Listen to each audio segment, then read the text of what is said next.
suasana Tuhan, ada atmosfer Tuhan, kehausan, kelaparan kami Tuhan akan Engkau Tuhan. Kami mau Engkau lebih lagi Tuhan, lebih dari apapun Tuhan menurut kami Tuhan. Kami mau lebih lagi Tuhan. Terima kasih Tuhan. Berbicara Tuhan, sampaikan isi hatimu Tuhan malam hari ini Tuhan.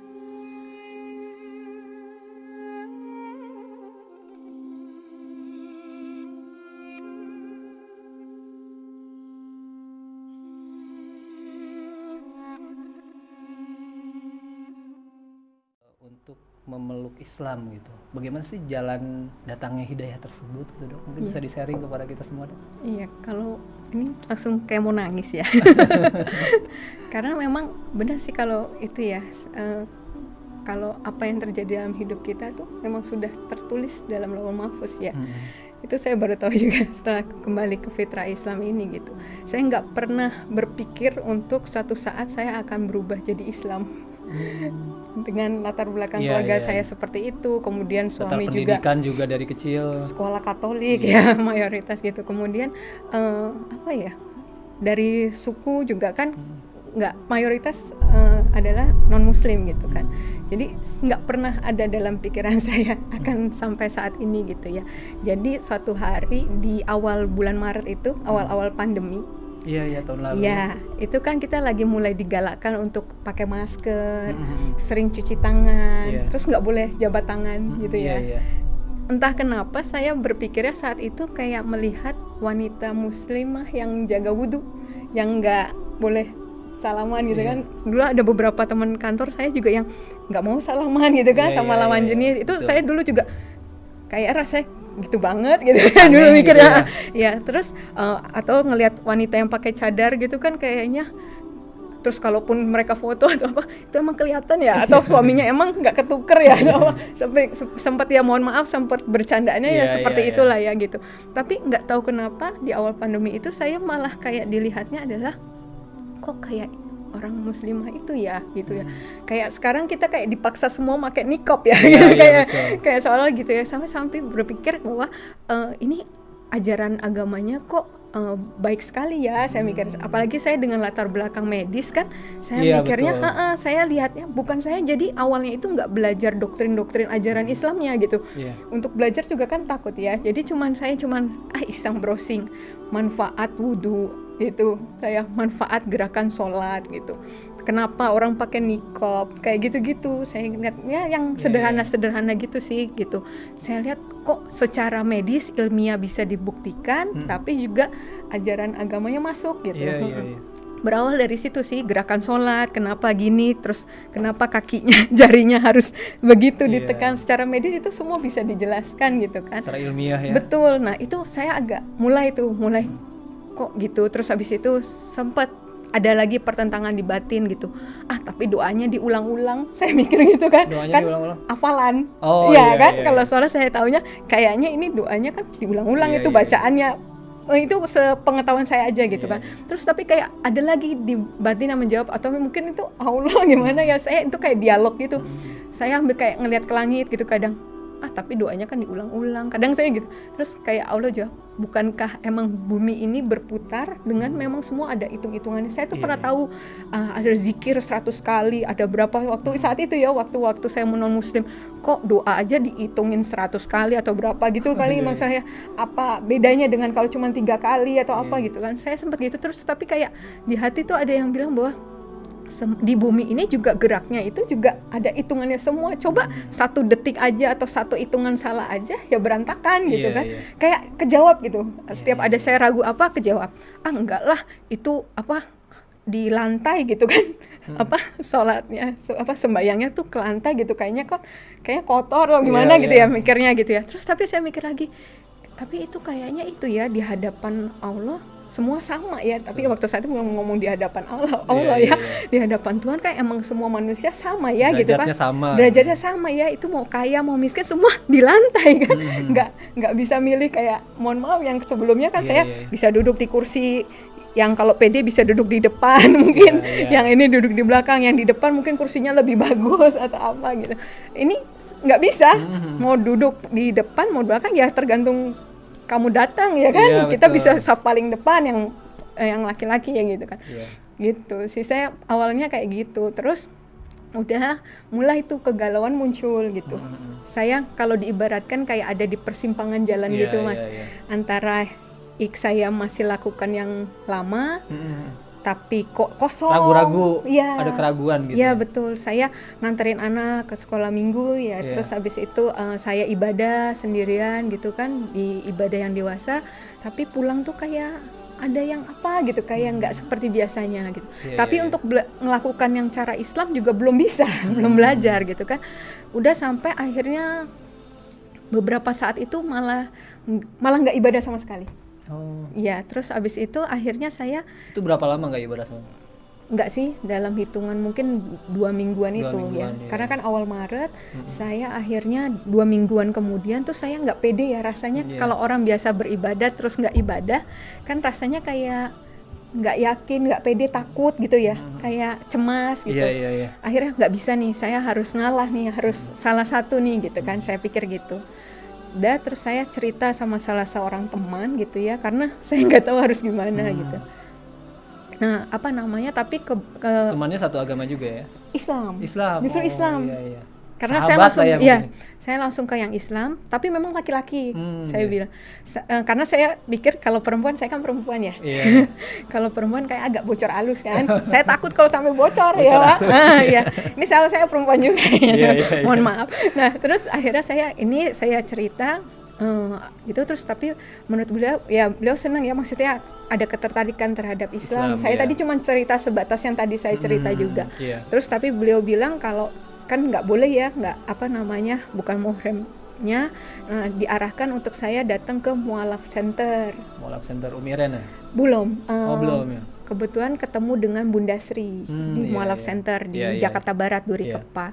Nah itu memang teman saya itu pesan gitu kan, cari yang ahwat, terus cari kalau dia menjelekkan agama kamu sebelumnya nggak usah diteruskan. Kalau misalnya dia nggak ngajarin tauhid juga nggak usah diteruskan gitu. Pesannya gitu. Oh ya udah, terus saya ke sana. Itu sudah qadarullah juga ya. Jadi waktu saya janjian jam 9 hari Minggu, saya ingat 15 Maret itu 9:10 saya udah sampai di sana. Terus kaget bundanya, aduh saya lupa nggak cancel, soalnya itu hari pertama lockdown. Dia udah nggak mau buka harusnya, tapi saya yang lupa ngabarin, kata dia, nggak apa-apa masuk gitu. Setelah saya duduk sebentar gini, terus ada juga yang datang lagi, yang lain datang, ditolak semuanya, di reschedule sampai hari ini. Karena belum. Lockdown itu. Iya betul, sampai hari ini katanya. Saya tanya, soalnya saya sampai saat ini masih ngaji sama Bunda Sri kan, itu belum buka Bunda, belum katanya gitu.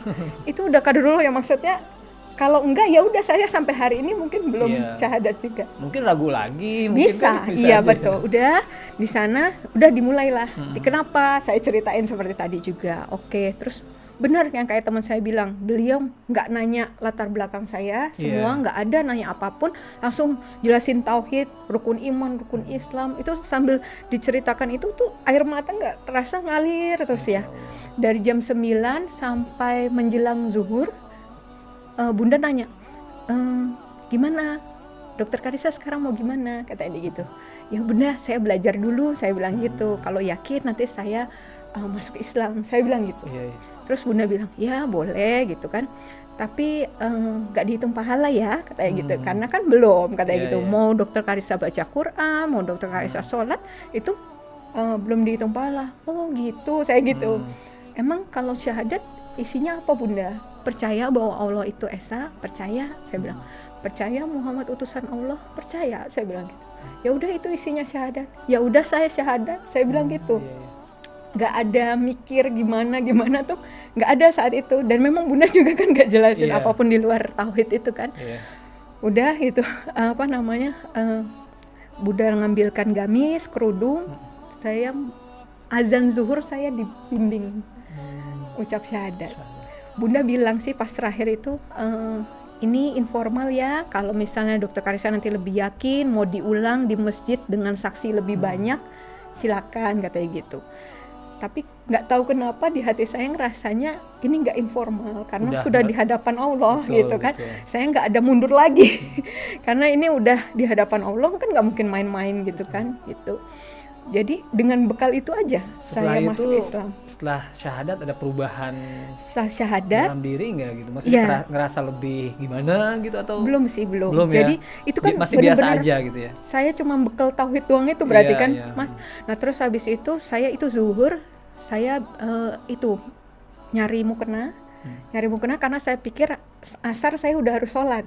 Iya. Iya, saya cerita teman saya kan dibilang apa namanya, emang udah bisa pakai YouTube, saya bilang gitu. Belajar dari itu. Pakai YouTube itu pun yang anak-anak, Iya, ya supaya pelafalannya pelan-pelan gitu kan. Udah beberapa kali tuh pakai YouTube. Sampai akhirnya hari Rabu itu waktunya saya masuk kantor, udah WFO, lagi WFO. Waduh, saya harus cerita ini sama satu temen yang perempuan karena saya harus jamaah kan, sholat Iya. jamaah. Nggak mungkin saya Tapi pasang pakaian YouTube. belum kerudung ya? Belum kerudung. Belum kerudung. Terus saya bilang harus bilang yang perempuan nih, nggak mungkin saya nyalain YouTube di masjid kan, nggak mungkin kan. Ya udah, akhirnya saya cerita sama salah satu teman di kantor yang kerudungnya panjang. Iya. Saya nggak tahu harus pilih yang mana kan. Terus habis itu saya bilang, Bu, aku hari Minggu kemarin syahadat. Allahu Akbar, Masya Allah, Kaget ya. Kak nangis, dia langsung nangis kan. Kenapa Dokter Ica kan tahu saya gimana, tahu mantan suami saya bagaimana gitu. Kenapa Dokter Ica? Saya ceritain lah seperti itu. Terus, aku ikut senang ya. Tapi Dokter Ica mikir nggak sih? Katanya gitu kan, orang dapat hidayah kan sebelum nikah. Ini kan kamu udah menikah, udah punya 3 anak. Berat lah kalau di berantakan, udah pasti berantakan gitu. Masya Allah. Udah tahu rencananya mau gimana? Enggak Bu, enggak tahu. Aku bilang gitu. Dokter Ica tahu kalau setelah kemarin hari Minggu syahadat, Dokter Ica haram sama suami. Dia bilang gitu. Lebih kaget lagi saya, nggak dibilangin saya. Oh gitu Bu, saya gitu. Saya di dalam hati kaget, tapi keluarnya tuh, oh gitu Bu, kayak ya udah gitu. Iya. Mungkin itu sudah jalan Allah. Kalau tadinya bunda mungkin nanya-nanya suami gimana gini-gini, terus akhirnya nih kamu kalau nanti syahadat jadi haram gini-gini, mungkin saya berpikir lagi untuk enggak ini gitu. Namanya rumah tangga pasti ada masalah kan, ada masalah gitu. Cuman selama ini kita bertahan gitu kan, karena ya kita taunya Tuhan benci perceraian di agama apapun ya, itu kan. Cuman ketika udah seperti ini dan ini harga yang harus saya bayar istilahnya ya, saya udah mikirnya saat itu udah yang terburuk ya. Saya cuma mau taat aja kan saat itu ya. Oh gitu Bu, jadi nanti saya udah pisah ya Bu, tidurnya udah, saya mikir gitu, udah pisah. Sejak saat itu saya udah ke kamar anak gitu. Terus habis menghindar itu lah gitu. Iya, saya menghindar, belum cerita sama suami ya? Iya, sama keluarga belum cerita. Udah saya cerita itu ya udah. Akhirnya saya sholat sama ibu ini beberapa kali, terus sampai akhirnya pas jadwal WFO, ibu itu telepon lagi, Dok Ica gimana sholatnya? Kan nggak ada dia. Gitu. Tenang Bu, aku ke masjid, aku bilang gitu. Nggak lama masjid juga lockdown. Iya kemarin pokoknya awal-awal Maret itu hampir semua tempat umum itu termasuk masjid. Betul. Lockdown, Tapi itu Allah baik juga. Jadi kalau saya lihat itu memang seolah-olah ya kayak pandemi kan buruk gitu ya. Tapi bagi saya pribadi itu berkahnya banyak banget. Jadi waktu masjid itu lockdown, mau nggak mau saya kan harus tetap sholat. Mau nggak mau saya harus hafalin bacaan sholat. Mungkin kalau nggak masjidnya lockdown, saya hari ini masih selalu jamaah kali ya sholatnya gitu ya. Karena nggak ngafalin bacaan. Gitu. Terus ya udah jadinya mau nggak mau Isya terakhir saya sholat jamaah, saya ngafalin sampai supaya subuh saya udah bisa sholat sendiri tanpa YouTube, tanpa jamaah gitu kan. Itu hafal gitu? Iya, ngafalin dalam semalaman. Karena kan mau nggak mau harus. Kalau enggak saya nggak sholat. Itu kan bacaannya banyak. Banyak. Itu diulang berkali-kali, ditulis lah segala macam cara untuk supaya subuh saya udah bisa sholat gitu kan. Dimudahkan sama Allah lah ya. Ya, itu terasa banget sih Mas. Udah kayak gitu. Terus nggak ada yang tahu di kantor selain ibu ini. Baru sekitar sebulan kemudian itu mulai ke gap tuh, saya tiap azan kok hilang di kantor kan. Setiap azan sama ibu itu berdua ngilang gitu kan. Kan biasanya kalau ibu-ibu sholatnya di musola kantor aja, nggak ke masjid. Ini kan kami ke masjid gitu kan. Gitu. Terus udah mulai sebulan ketahuan sama bapak-bapak teman kantor yang laki-laki kan, karena yang ke masjid laki-laki. Terus cerita dia ke teman saya yang lain, gua ngelihat dokter Karissa ke masjid, yang bener nggak mungkin gini gitu. Terus abis itu coba kapan-kapan foto katanya gitu. Bener Pokoknya lah, rame lah ya di kantor, rame, di heboh bahan di foto. perbincangan. Iya, sampai akhirnya teman saya tiba-tiba sore-sore mau pulang kantor, pada datang nyelamatin saya. Selamat ya, selamat apa? Saya mikir kayak ulang tahun enggak, apa enggak? Iya. Selamat ya gitu. Kita udah sudah gini-gini gitu, Pak. Bayangan saya itu bukan apa-apa ya, saya bukan yang nggak mau cerita sama teman kantor, nggak mau cerita sama keluarga. Cuma saat itu kan saya pengetahuannya minim banget. Kalau saya langsung ngomong gimana-gimana, terus ditanya-tanya, terus saya malah jadinya jatuhnya jelekin Islam nanti kalau saya salah jelasin atau apa gitu, saya takutnya salah itu aja. Pokoknya belajar aja dulu. Saya gitu pikirnya ya. mau belajar lagi gitu, lebih lagi belajar lagi baru mungkin pada tahu. Tapi itu udah Allah yang rancangkan semuanya dengan sempurna, dengan rapi banget. Jadi teman saya tahu dulu, Pak. Nah terus mulai mereka, jadi bukan kan saya di keluarga anggapnya dikirain karena saya lingkungan PNS mayoritas Muslim itu yang mempengaruhi saya jadi Muslim. Padahal dalam pergaulan kami kan nggak ada bahas agama sama sekali, profesional nggak ada. Iya Iya betul. Nah kemudian saya suka lari, komunitas lari juga kan ya udah selesai lari udah nggak ada bahas tentang agama juga gitu. Nah jadi baru setelah itu mereka tahu, baru mereka kirim link, kirim buku, kirim apa supaya gitu kita kan. Belajar, gitu betul. Setelah itu memang baru. Nah kemudian ada salah satu guru ngaji yang betulin bacaan gitu-gitu bilang, kapan dok harus ngomong sama keluarga, suami terutama ya, karena dan keluarga terdekat, orang tua dok ngomong, ya ntar ya bu, udah masuk Ramadan. Iya. Itu kalau diceritain ini langsung nggak apa-apa kronologisnya ya, nggak apa-apa, saya biarin nggak ini ya. Padahal ditanyain cuma dapat hidayahnya, tapi lah jadi lanjut. Nggak apa-apa. Nah jadi itu kan mau masuk Ramadan, itu saya mulai belajar taraweh kan. Cara sholat taraweh gitu ya. Saya udah belajar, cuma saya lagi mikir, itu 2 hari sebelum mulai taraweh pertama saya belajar itu. Saya mikir gimana ya, yang 4 rakaat aja saya deg-degan sholatnya. Jadi rumah saya tuh ada CCTV-nya semua. Cuma ada satu blind spot itu yang di depan pintu klinik saya. Jadi kalau dari sisi sini ada CCTV, dari sana CCTV, pas di depan pintunya banget lah, itu yang kayaknya blind spotnya, yang nggak dapat CCTV manapun. Jadi saya sholat di depan pintu klinik saya, yang mana itu deket sebelahnya kamar mandi, sebelah pintu klinik gitu. Jadi saya sholat di situ, diam-diam, termasuk pembantu saya mungkin nggak tahu juga, walaupun mereka mungkin nyuci mukena yang bukan miliknya, mungkin ya tahu juga tapi nggak tanya. Itu setiap habis sholat tuh keringat sejagung-jagung karena saking takut ketahuan. Iya betul. 4 rakaat itu rasa lama banget. Saya nggak kebayang 11 rakaat pas taraweh gimana. Udah, tapi ya saya nggak tahu, saya jalanin aja, terus saya belajar aja. Pas harinya harus taraweh itu, pulang kantor, tiba-tiba saya masuk rumah kosong.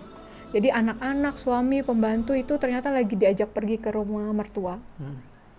Terus habis itu saya selesai taraweh, selesai rakaat terakhir, pintu pagar dibuka. Jadi istilahnya mereka baru pulang lagi, jadi saya bisa taraweh dengan lancar gitu. Itu banyak kemudahan yang Allah kasih. Setiap habis selesai sholat yang wajib itu saya gini, alhamdulillah ya Allah bisa sholat, kasih kemudahan ya Allah untuk bisa sholat yang selanjutnya. Itu terus kayak gitu. Itu saya ingat banget prosesnya saat masih belum ketahuan. Sampai Lebaran apa? Sampai waktu Ramadan itu saya alhamdulillah kan belum bisa bahasa Arab. Jadi saya baca terjemahan. Puasa juga dok, udah puasa. Kalau puasa saya dulu non muslim kan memang udah sering puasa juga. Udah inilah ya, udah terbiasa juga ya. Udah sering terbiasa. Terus habis itu jadi kalaupun dilihat suami nggak makan pun itu dia biasa aja karena memang sering puasa kan.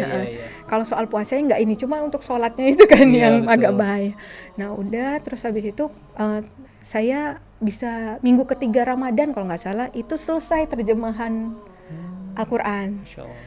Maksud saya nyari kesalahan mas. Itu saya niatnya baca itu sampai tuntas cepet-cepet supaya saya kalau ada salah nggak jadi, mumpung yang tahu baru dikit. Maksud saya tujuannya itu gitu kan. Kalau nggak ini ya udah mungkin bisa nggak jadilah, kalaupun emang ada kesalahan fatal lah gitu ya. kok sampai dari depan sampai terakhir makin ke sini juz 27 gini-gini kok makin yakin, dan saya nggak nemukan salah ya, entah saya awam gitu ya, tapi yang biasanya saya ya di sebelumnya itu baca kitab saya sendiri itu kayak kok gini, kok kontradiksi, kok di sini dibilang gini, di sini sini gitu. Banyak itu banyak banget yang saya baca saat dulu. Pas dibandingkan dengan ini harusnya kan lebih banyak lagi untuk kitab yang baru gitu ya, yang nggak familiar gitu, harusnya saya lebih banyak lagi pertanyaan. Entah kenapa enggak, satu pun pertanyaan enggak gitu. Itu saya sampai heran gitu, sampai saya akhirnya bilang ke ustazah yang benerin bacaan saya bilang, Bu, kayaknya sebentar lagi nih. Sebentar lagi apa? Keluarga saya tahu. Saya bilang gitu. Saya rasanya, karena saya mintanya kan Allah bekalin dulu, Allah bekalin dulu. Saya belum baca yang lain-lain selain Al-Quran. Karena pesannya Bunda saya waktu itu juga, udah kamu baca aja Al-Quran dulu, nanti hadis, udah baru buku-buku yang lain, karena itu kan yang manusia ya. Kemudian udah saya bilang, Bu, sebentar lagi nih, saya bilang gitu. Bener, April saya ketahuan teman kantor, 15 Mei ketahuan suami. Selesai sholat Isya, itu saya rasanya perlengkapan sholat itu udah saya simpan dengan baik. 15 Mei itu sudah setelah Lebaran kalau salah ya, tahun lalu ya? Belum. Oh belum ya? Belum. Masih Ramadan? Belum, masih Ramadan. Masih Ramadan, iya. 15 Mei itu masih Ramadan. Masih Ramadan. Saya Isya, terus ketahuan alat sholatnya. Terus saya nggak tahu harus gimana ya. Terus saya cerita ke teman kantor ya, ke bos saya, Bu, saya ketahuan, saya bilang alat sholat saya nggak bisa sholat, saya bilang gitu. Ke lawyer juga, ya udah kamu diam-diam aja dulu, jangan kelihatan kamu sholat. Itu juga Pak, 2 hari sebelumnya atau berapa hari sebelumnya, pokoknya nggak lama sebelum itu, saya tuh lagi baca-baca buku fikih-fikih sholat itu, yang bagian tayamum tuh saya lewatin. Saya pikir kan masih banyak yang harus dipelajarin ya, tayamum ntar dulu aja lah gitu ya. Saya pikir karena masa sih di sini tayamum gitu banyak kan, air, ya? Banyak air, entahlah. Tapi kok berhenti di tayamum itu berhenti, dan saya baca gitu. Jadi ketika alat sholat diambil pun nggak boleh dipakai pun, itu ya saya ingat, jadikan sabar dan sholat penolongmu gitu kan. Dalam keadaan gimana pun saya harus tetap sholat gitu kan. Walaupun nggak boleh kelihatan sholat, ya udah akhirnya saya nggak wudu, pakai tayamum aja. Kemudian pakai tutupannya tuh kalau nggak selimut, bed cover, apa yang adalah spray karena saya buat tutupan gitu. Cuman karena supaya tetap bisa sholat itu. Gerakan ya. Tapi tetap normal gitu gerakan atau isyarat? Kalau nggak ada dia, saya gerakan lengkap. Tapi kalau nggak ada ada dia gitu, saya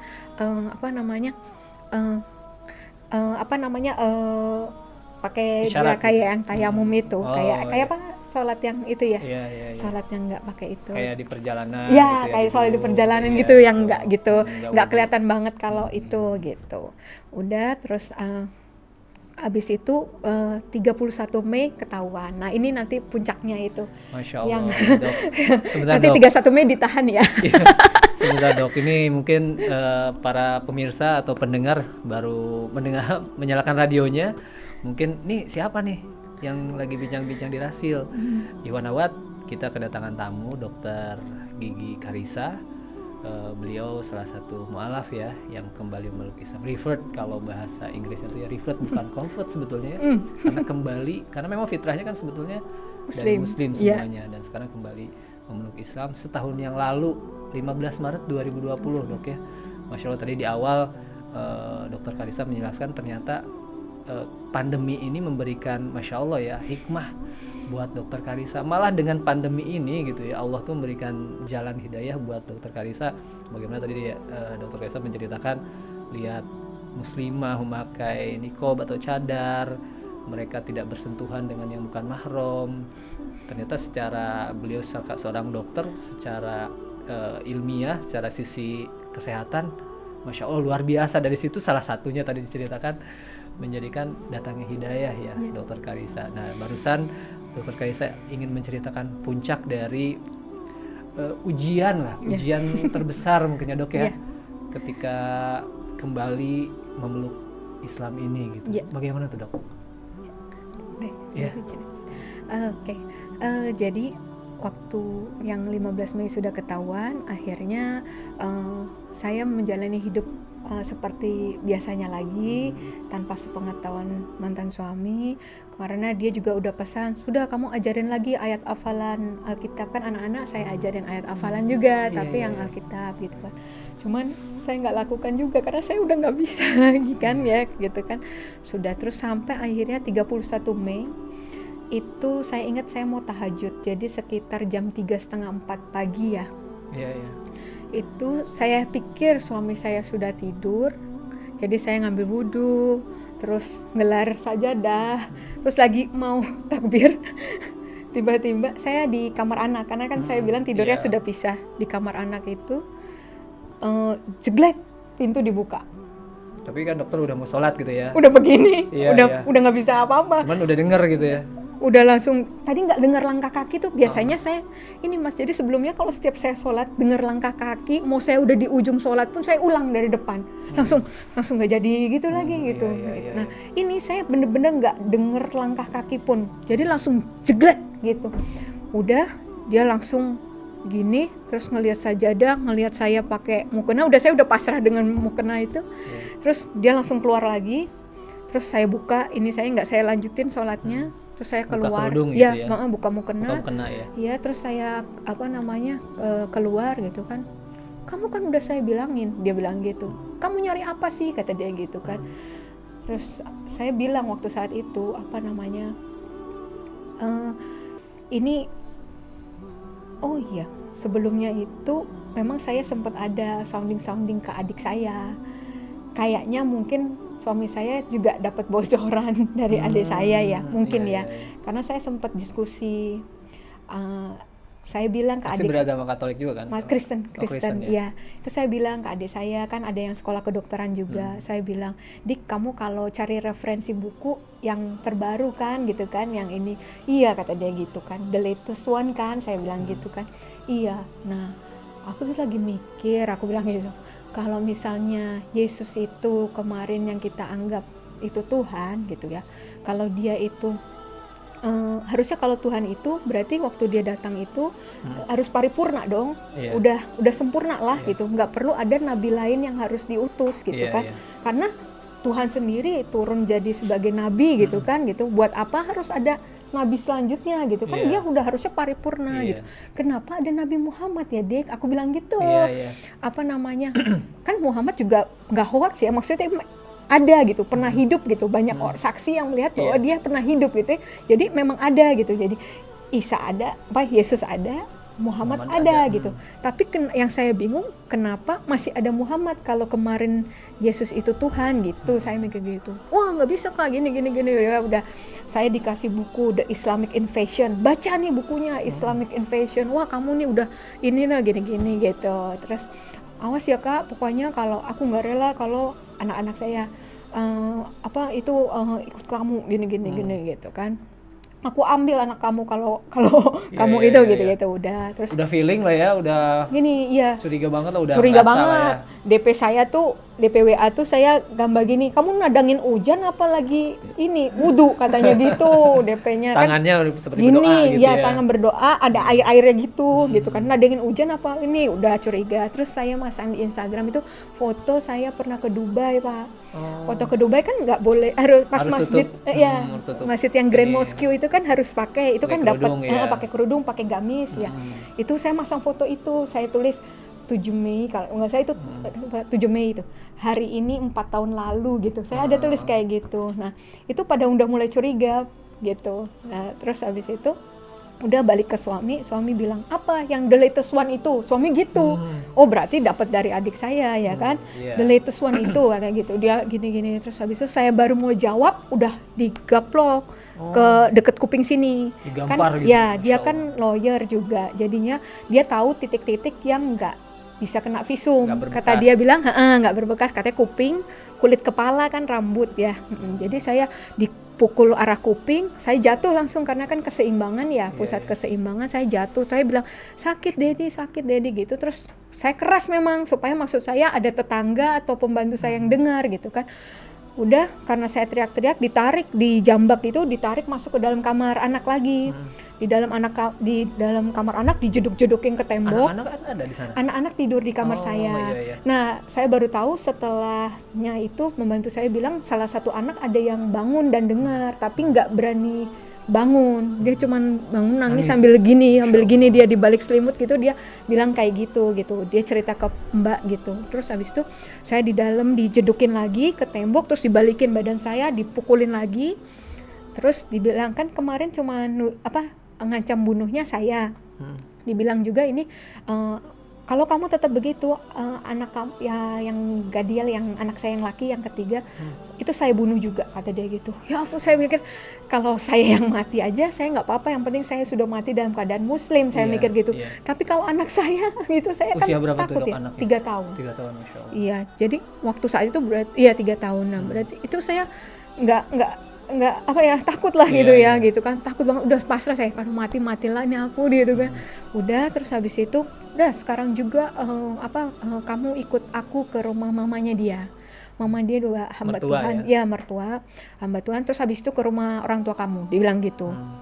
Udah, terus saya keluar, saya ikutin, saya udah nggak tahu harus gimana, saya cuma zikir. Ikutin aja di maunya dia gitu ya. Yang saya baru tahu itu cuma zikir doa Nabi Yunus, doa Nabi Ibrahim. Yang saya tahu itu cuma bolak-balik kayak gitulah, ilaha illallah subhanaka ini kuntu minaz zalimin. Itu di mobil saya gitu terus sampai pasrah aja. Itu terus abis itu sampai di rumah mertua, dia cerita, terus dia pukulin lagi paha saya gini, terus abis itu mertua saya bilang jangan dipukulin lagi gitu. Terus saya dikasih minum sih, sempat dikasih minum, cuman karena saya niat puasa udah hari itu, jadi saya cuman tempelin di bibir aja, nggak saya minum. 2 kali saya disuruh minum tapi saya tempelin aja gitu. Terus saya didoain, dibilangin juga kenapa kalau kemarin kamu kemarin kamu berdoa ke Yesus kan dan dapat mujizat kan, terus kenapa harus pindah ke sini? Ya udah, kan orang mertua juga S2 teologi ya. Jadi itu buku teologi banyak, buku Islamologi suami juga banyak gitu, tapi saya nggak pernah sentuh karena saya saking pedenya dengan agama yang dulu, malah saya nggak pernah sentuh buku Islamologi. Mau ketemu dosen mama yang Islamologi gitu. Bang, ya maaf, ada nama orang-orang disebutin dosen-dosen gitu, ketemu aja dulu sama sana gitu kan, katanya gitu kan. Pantes mama tuh kayak pernah ngeliat kamu tuh dalam sebuah bangunan, terus kamu kayak ngintip-ngintip gitu katanya, pernah kayak dapat lihat gitu, kayak mimpi aku kayak di depan bangunan, mungkin masjid ya, kayak aku celingak-celinguk gitu. Udah, terus habis itu saya doain, katanya saya kemasukan setan mungkin gitu. Terus ya udah, saya pulang, dia nelponin orang tua saya nggak diangkat. Ya udah, akhirnya kita pulang ke rumah. Waktu pulang ke rumah sama di perjalanan juga saya zikir terus nggak berhenti, itu saya udah pasrah, nggak tahu gimana, nggak tahu harus diem apa. Aja atau maki-maki atau diem aja sambil kesel masih kesel gitu ya. Terus udah, terus habis itu sampai rumah, mungkin dia lelah ya, tidur. Anak saya udah bangun, yang laki itu udah bangun, saya mandiin gitu kan, lagi mandiin anak, tiba-tiba Mbak bilang, "Bu, di depan ada polisi 3," dibilang gitu. Hah, saya kaget. Kenapa ya Pak? Saya keluar gitu kan. Ibu, kami dengar tadi ada keributan gini-gini, kami dari Polres Jakarta Barat gitu. Udah, terus oh iya Pak, tapi udah Pak, udah nggak apa-apa Pak, dia tahu Pak mukulnya di tempat yang nggak bisa divisum, saya bilang gitu. Di sini sama di Jambak, saya bilang gitu. Terus habis itu udah Pak, pergi aja, saya usir Pak, saya usir. Nanti kalau bangun saya tambah dipukulin lagi nanti, saya bilang gitu. Nggak bisa Bu, Ibu diapain lagi? Ibu kemana? Dibawa kemana Pak? Saya ke mertua, di sana saya dipukul lagi. Terus ada poluan kan, coba dilihat, masih ruas-ruas jarinya itu masih berbekas. Masih ada bekasnya ya. Terus itu di pelipis udah ada, udah mulai memarnya, udah mulai muncul ternyata. Ternyata walaupun di sini ada keluar, jadi 2 bulan itu hitamnya nggak hilang, memarnya tuh nggak hilang ternyata. Di pelipis ini kan karena deket ini ya, gini ya, gitu. Terus habis itu nggak bisa, Ibu harus ikut kita visum. Nanti saya bilang ke mbaknya ngambil uang atau belanja atau apa gitu, kalau bapak bangun gitu kan.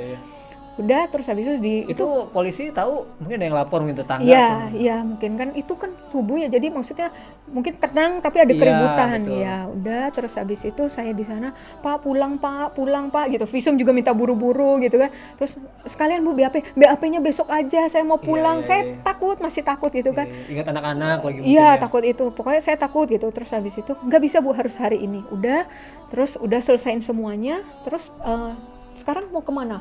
Tapi kalau mau pulang nanti jadi kayak nanti ada jadi sanderaan atau ATM atau Iya. apa gitu kan, nggak bisa, nanti pasti jadi ancaman lagi anak ini gini, nggak bisa. Coba ntar ya saya tanya dulu, Mbak, Bapak udah bangun? Belum, katanya gitu. Dari jam 9 sampai asar loh, belum bangun. Biasanya dia ada suara berisik aja itu bangun. Itu udah Allah lagi itu. Iya, Jadi Masya Allah. Mbak sekarang keluar sekarang juga, gak usah bawa apa-apa sama anak-anak, saya bilang. Saya jemput di depan. Ya ditemanin yang polisi-polisi Iya, ini. iya. Langsung saya dibawa ke Sentul. Ke Umi Irena? Ya, sama Ke Malap anak-anak. Center Umi Irena. Ya, nah sama anak-anak semua. Udah pindah ke sana tanpa bawa apa-apa yang di badan. Udah, terus 2 hari kami mandi gak ganti baju karena nunggu dari temen baju-baju bekas gitu, karena kan di sana nggak ada juga. Iya. Kemudian udah itu saya sempet galau itu masih sana. Itu aku cerita Umi seminggu ini anak-anak jam 3 pagi belum tidur, susu nggak habis, makan nggak habis, nggak pup, saya bilang gitu. Stres juga Mungkin stres juga Pak, kaget. Iya betul, tempat baru gitu kan. Terus habis itu apa saya pulangin ya Umi, aku bilang gitu. Aku zolim nggak sih sama anak-anak? Saya sempat ragu gitu kan. Umi bilang, kamu nggak boleh ingkar sama kemudahan yang sudah Allah kasih, dibilang gitu. Apa namanya kalau nggak semua orang tuh dikasih kemudahan kamu. Biasanya orang rebutan anak dulu loh. Iya. Kamu dengan gampangnya bawa anak keluar gitu. Masya Kamu Allah, mikir nggak kalau misalnya kamu keluar tanpa bawa anak-anak, fitnah apa yang akan ditimpakan kepada kamu gitu. Betul. Kamu nggak sayang mereka, kamu ninggalin mereka, kamu pergi dengan mungkin Selingkuh, laki-laki iya, lain, betul. iya gitu kan, gitu. Terus kalau sekarang, kalaupun nanti anak kamu diambil, mereka sudah lihat kamu larinya kemana, sama siapa, ngapain kamu di sini, gitu kan. Itu memang ternyata hanya ujian sih. Jadi setelah itu benar, innamal usri yusra itu bener banget. Itu aku rasain banget tuh Mas. Jadi tiap ada sesuatu, nggak lama terus, udah besoknya anak-anak enjoy gitu, udah langsung kayak diuji doang dulu, saya tegar nggak gitu, kuat nggak itu, terus udah nanti ada sesuatu lagi, udah gitu. Iya, itu berapa lama Dok kabur tanda kutip gitu maksudnya? Total 3 bulan. 3 bulan di sana? Iya, tapi itu sangat menegangkan kalau diceritain Mas, karena kan saya statusnya PNS. Iya, betul. Ya, cuti saya nggak sebanyak itu. Betul. Jadi akhirnya itu dan saya jadinya sudah langsung ngurus untuk berkas perceraian, dan itu kan nggak mudah juga kalau PNS. Ada jenjang-jenjangnya, harus izin, harus BAP. Nah, proses untuk saya ke Jakarta untuk BAP itu kan orang tua lagi nyari saya, suami lagi nyari saya. Itu pada nggak tahu keluarga ya? Itu kadang jarak 1 meter Mas, di kantor tuh sebenarnya mereka ada. Tapi bisa Allah lindungin terus, istilahnya masih diluluskan mereka terus. Tuh nyari ya? Itu nyari, katanya itu karena setelah udah enak ya, sekarang sih soal hubungan apa semua udah baik. Mereka taruh 1 orang di tiap lantai sebenarnya. Udah dibilangin, ini fotonya, ini kalau pakai masker, ini kalau pakai kerudung, udah digituin, tetap nggak ketemu.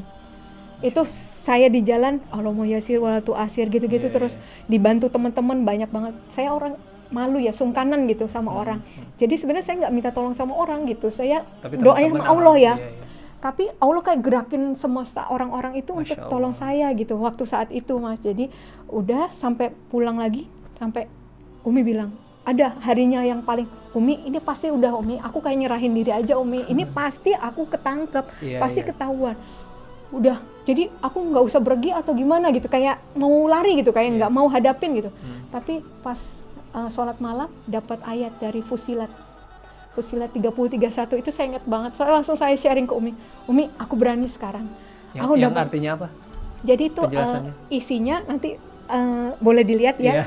Itu jadi intinya kayak Allah itu ya udah kami yang akan melindungi kamu gitu. Ketika kamu milih agama ini gitu.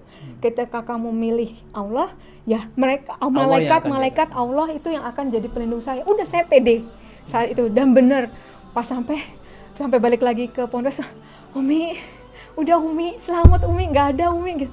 Alhamdulillah, itu mereka juga doa terus kan di sana gitu. Bukannya gimana ya, karena saatnya belum tepat gitu sih, bukannya mau menghindar terus gitu sih, enggak sih, nyari udah keadaannya lebih safe baru itu mau bertemu dengan mereka gitu. Dan memang bener waktunya Allah itu saya ketemu orang tua, jadinya kapan tuh Dok, berapa bulan dari ya masuk Islam itu? Ketemu orang Dari 31 tua Mei pertama itu, ketahuan di Jambak gitu tadi. iya itu nggak lama dalam proses itu saya ketemu orang tua itu di bulan Juli. Bulan Juli ya. Saya ulang tahun itu dibantu Kohani juga tuh waktu ulang tahun. Kohani iya. bilang Kohani Kristianto ya ya. kamu ucapin ke papa saya ulang tahun Juni, saya suruh kirim video gitu. Terus anak saya ulang tahun juga suruh video, nanti itu gimana pun tetap orang tua kamu kan, Betul, walaupun iya. beda agama tetap orang tua kamu. Tetap harus berbuat Itu baik. harus tetap buat baik gitu, kabarin mereka kamu baik-baik aja sama Iya. anak-anak kayak gitu. Akhirnya ya ditemukan dalam kondisi udah bisa nerima gitu. Dan ternyata yang polisi sampai di visum BAP itu ternyata ada maksud Allah juga. Saya nggak pernah ada kepikiran kan Mas ngelaporin suami untuk visum KDRT, nggak pernah ada pikiran dalam hati saya, walaupun itu bukan KDRT pertama saya. Sebelum-sebelumnya saya nggak laporkan gitu, termasuk yang tadi juga KDRT sudah pernah ya. Terus tapi apa namanya, ini pun saya nggak minta polisi untuk itu. Malah diusir kan tadi Ya polisinya. betul, tapi ternyata ada maksud Allah. Jadi yang tadinya suami mungkin masih mengancam untuk seperti itu, tiba-tiba ketika proses itu berjalan laporannya dan mau ditangkap jadi tahanan kejaksaan, langsung dia menemui pengacara saya, langsung bilang akan menuruti semua persyaratan yang saya kasih. Takut juga ya? Ya akhirnya gitu ya, itu jalan Allah ya. Untuk yang tahu suami saya nggak ada takutnya orangnya. Itulah istilahnya, maksudnya itu nggak istilah gitu, dia nggak, ya buktinya kan dibilang rela masuk penjara karena bunuh kamu gitu kan gitu. Nah terus tapi tiba-tiba gitu dia bilang tolonglah damailah, cabut laporannya kayak gitu. Terus jadinya sudah di situ dia nemuin lawyer saya, terus kita bilang bahwa ya kita mau bercerai baik-baik, hak asuh sama anak-anak sama saya, harta bersama buat anak-anak, dan dia setuju. Ya sampai hari ini sudah alhamdulillah sudah hubungan sudah damai ya, walaupun sudah nggak bersama satu rumah kayak gitu. Anak-anak sama dokter Kalisa, anak-anak sama saya gitu, yang di luar dugaan saya, karena kan saya udah mikirnya saya udah sebatang kara aja udah. Yang tadi yang di awal itu saya udah kemungkinan terburuk saya yang pikir gitu, saya nggak tahu gimana. Tempat tinggal di mana dok setelah dari balik ke rumah saya yang lama ternyata. Jadi sempat di Umi Iren 3 bulan, 4 bulan dipinjami rumah teman saya juga, teman kantor di daerah Bintaro. Terus abis itu baru saya ketika hubungan sama suami sudah baik-baik aja, terus yang tadi sama suami sudah kita tanda tangan di notaris, kalau harta bersama punya saya, terus kunci rumah dikasih ke saya, kunci kendaraan dikasih ke saya, baru saya kembali ke rumah sama anak-anak. Suami tinggal di? Sekarang saya kurang tahu, karena kemarin terakhir saya taunya di rumah kakaknya gitu. Nah, terus sekarang di mana saya nggak tahu sih. Tapi ya maksudnya rumah ini udah sepenuhnya udah ya atas nama dokter Kalisa ya, gitu, dengan anak-anak gitu. Itu kemudahan juga ya. Itu semua kemudahan. Ya orang pasti tadi di awal pasti ya masuk Islam, setelah berkeluarga punya anak 3 berantakan gitu. Udah Mas. Terus saya yang tahu saya juga orangnya tuh yang kayak nerimo aja gitu, yang nggak ada perlawanan gitu. Makanya sampai ya gosipnya sangat banyak Mas. Karena saya kan satu sangat nggak mungkin, saya juga orang yang juga melayani di gereja gitu, tiba-tiba begini nggak mungkin kayak gitu. Terus abis itu kemungkinannya ada orang lain, terus abis itu mau menikah sama orang Islam, jadi kayak begini gitu kan. Padahal ya begini aja hidupnya. Terus sampai sempat mama saya bilang ke pembantu saya, bilang ke ibu kamu ya udah kaya ya. Jadi saya waktu di pindah ke Ponpes dibilang, ini mem kata mantan suami saya, ini dia lagi di hotel di apartemen, ada laki-laki kaya yang hidupin dia. Ya kayak gitu-gitulah gitu. Terus abis itu padahal sebenarnya di sana iya betul kayak gitu. Ada di kantor ada yang dibilang lagi hamil, jadinya begitu gitu-gitu, banyak juga gitu. Tapi ya udah ya saya untuk sesuatu yang mengorbankan banyak hal gini, apalagi anak itu kan itu ya yang berharga banget ya. Iya, gitu ya. Saya dari kemarin bertahan dalam masalah rumah tangga ya karena anak gitu kan. Terus sampai saya begini juga, masa sih karena cuman hal begitu aja saya pindah gitu kan gitu. Terus akhirnya ya udah saya biarin aja, yang penting Allah yang tahu hati saya kayak gimana. Itu alhamdulillah gitu, kayak yang tadi saya bilang itu saking sempurnanya itu, saya dikira udah merancangkan ini semua, padahal nggak ada satupun. Saya setiap ditanya di Kohani, saya ditanya sama teman-teman kampus dulu kan yang pada datang, itu bilang rencananya Ica gimana, kerjanya gimana gitu. Nggak tahu. Setiap ditanya itu saya nggak tahu. Tapi ya udah, hari ke hari tuh pertolongan Allah ada. Iya.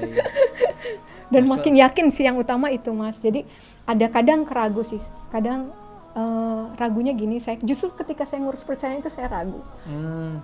Kayak setan bisikin, kamu yang rusak, kamu nyabut kebahagiaan anak-anak, ya kayak gitu. Di saat suami saya bilang saya lagi mau bertobat, kok malah kamunya yang pergi dari saya, kata dia kayak gitu. Nah terus itu, tapi balik lagi ketika udah saya akhirnya zikir gitu, kalau ada bisikan itu saya zikir lagi, kayak Allah bilang bahwa siapa tahu saya justru pembuka jalan hidayah buat keluarga saya, ya kan gitu. Saya nggak pernah tahu sih gitu kan, itu hidayah murni kan, hatinya Allah ya gitu. Itu saya bisikan itu. Masya Allah luar biasa juga ya, bisikan bikin kita ragu gitu dong. Ragu. Itu pasti. Saya ajaran saya nggak ragu, tapi kalau anak saya ragu. Betul. Kayak tadi kan saya udah tahu benar gitu. Seolah kita kan yang menghancurkan rumah tangga, betul. tadi merebut kebahagiaan anak. Aduh, Masya Allah itu. Status nggak janda sembarangan itu nggak banget ya Mas. Terus abis itu bercerai, itu yang saya pertahankan dari dulu itu kan, jangan sampai bercerai lah istilahnya. Tapi akhirnya saya mikir lagi gini, itu kan semua ininya dunia ya.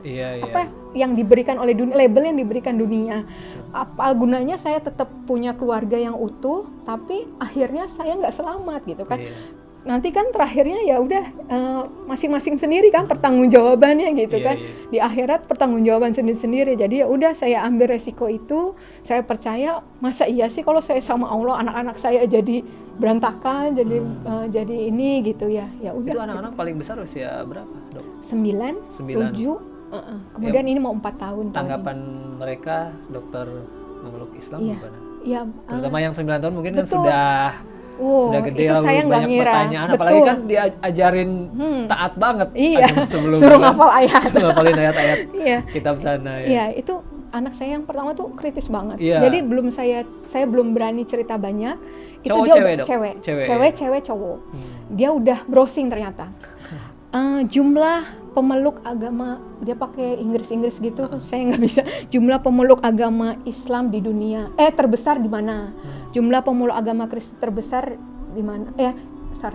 Jumlah agama terbesar di dunia sama agama terbesar di Indonesia. Saya mikir, ngapain kamu nyari itu? Mami tahu nggak? Agama yang terbesar di Indonesia itu Islam, dia gitu-gitu. Terus habis itu di dunia ini gitu. Dia udah bahkan angkanya dia sebutin. Kenapa kamu nyari itu? Saya bilang gitu. Mungkin dia dengan logika anak-anak ya, kalau banyak mungkin itu yang benar, gitu. Saya nggak tahu ya kenapa dia arahnya ke sana gitu. Tapi sih memang secara hukum dia katanya kan anak-anak yang lahir dalam pernikahan agama apa ya, itu dia agamanya masih itu sampai dia memutuskan untuk pindah, mau ganti, ya gitu. Dengan dia mengerti gitu.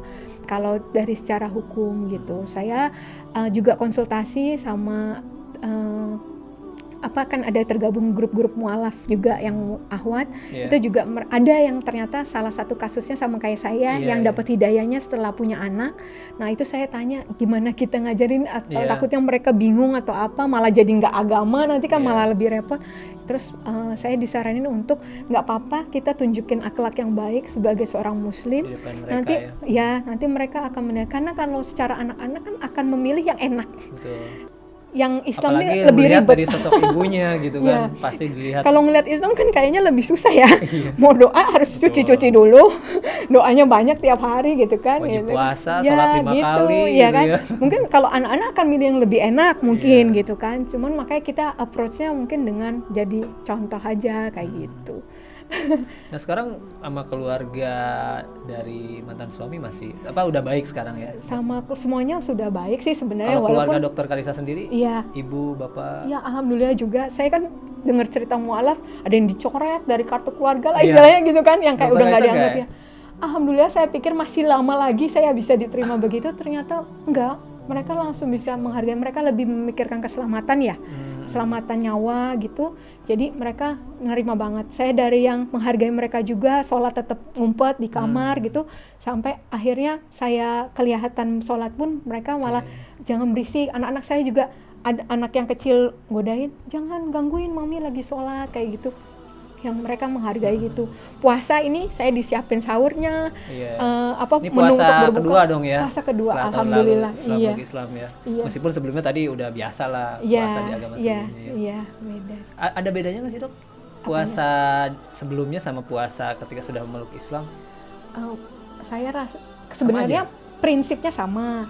Kita nggak hanya menahan lapar dan haus, tapi ibadah, meningkatkan ibadahnya. Sama gitu dari kan. subuh sampai maghrib juga nggak? Enggak. Oh, enggak. Kalau dari teknisnya beda gitu. Ada beberapa macam jenis puasa kalau di sana kan. Iya, Ada iya. yang waktu itu saya pernah yang puasa air aja 40 hari, makannya enggak. Pernah nggak makan 3 hari, namanya puasa gitu, 3 hari nggak makan nggak minum kayak gitu. 40 hari cuman minum doang, ada macam-macam. Iya. Ada yang cuman puasa Daniel yang cuman makan sayur aja kayak gitu, yang daging-dagingan enggak Kayak gitu. vegetarian gitu. Ya, ada macam-macamnya sih. Jadi gitu. puasa Ramadan biasa aja lah ya gitu, maksudnya udah terbiasa dengan tidak makannya mah mungkin. Nggak biasa juga sih gitu, tapi rasanya apa ya? Kan saya tahu ini kan nanti pahalanya adalah dosa kita dihapuskan kayak gitu, yang berlipat-lipat ibadah di ya bulan ini yang gitu amal ya. kebaikannya digandakan Digandakan, ya betul, gitu betul, sih, betul. yang itu yang jadi Ibadah kayak sunnah bikin, jadi wajib. ya jadi bener nilainya, ya, jadi betul. lebih semangat gitu aja sih, karena Iya, iya. rasanya itu keberkahannya kan banyak gitu. Iya, iya. Terus harus sedekah sama orang gitu kan, itu Betul. yang beda-bedanya di situ kali ya. Iya. Sekarang masih belajar di Umi Irene atau di mana, Malab Center atau di grup atau gimana, Iya. pengajian rutin di mana dok? Iya. Alhamdulillah kalau sama Umi Iren waktu itu saya sempat tergabung. Kalau Umi Iren kan terkenalnya kristologinya. Iya betul. Ya, itu saya sempat ikut pertemuannya sekitar 16 kali pertemuan waktu itu. Iya. Itu masih online ya semuanya. Kemudian yang MCI Ahwat juga saya masih ikut. Kalau Sabtu ngaji sama Bunda Sri langsung private, itu iya, juga dibenerin bacaan-bacaannya kayak gitu sih. Ya, teman-teman di kantor sampai sekarang alhamdulillah ya, apalagi Iya. sudah akhirnya nggak sembunyi-sembunyi lagi, nggak Iya. kabur-kaburan lagi. Iya betul, itu alhamdulillah banget. Terus kan saya sejak saya balik lagi bekerja itu saya udah ganti bajunya, seragamnya yang gamis, terus jilbabnya yang tertutup dada, Iya, menutup iya. dada. Itu alhamdulillah bikin efek juga di sana. Jadi kepala sudin saya itu sering ngomong ke teman-teman muslim yang mungkin belum pakai hijab, atau yang pakai hijab tapi dadanya masih terlihat, itu bilang, nih masa nggak malu sama dokter Karissa, udah langsung pakai gamis, pakai ini. Itu Masya ada Allah. efek-efek itu sih yang saya sih sebenarnya nggak berniat begitu ya, cuma malu ternyata- juga sebenarnya kan sama iya, teman-teman cuman ya. Masya Allah ternyata teman-teman tuh jadi ikut ke bawah Masya gitu, Allah, ya alhamdulillah. gitu kan. Kalau aduh masa kalah puasa Senin Kamis, masa Iya. cuman dokter Karissa aja yang puasa Senin Kamis, akhirnya pada ikutan gitu. Iya, iya. Kayak Nah, gitu ibadah sunnah dok yang rutin gitu, alhamdulillah Alhamdulillah. dijalankan. Tadi tahajud, Karena- masya betul. Allah, awal-awal udah tahajud. Iya, Rajin saya kan tahajud. rasanya ini Mas udah 36 tahun kemarin kemana aja gitu ya. Jadi Oh, kalau nanggung-nanggung sayang ya. Iya, Orang tua iya, saya iya. sempat bilang, boleh kamu masuk Islam, tapi ngapain udah pakai begini-begini gitu kan. Mungkin langsung ketahuan gitu kan kalau masuk Islam gitu. Kan bisa nggak usah dulu Iya, kayak gitu kan. bertahap Ya, gitu ya. yang lain teman mama juga yang Yang Islam. jilbabnya juga nggak jilbab yang begitu, jilbabnya yang keren dong Kak, gituin kan. Terus habis itu saya bilang, "Ma, udah saya tahu yang perintahnya seperti ini gitu. Kalau nanggung-nanggung ya sama aja Pengen nggak langsung melaksanakan totalitas perintah kan ya."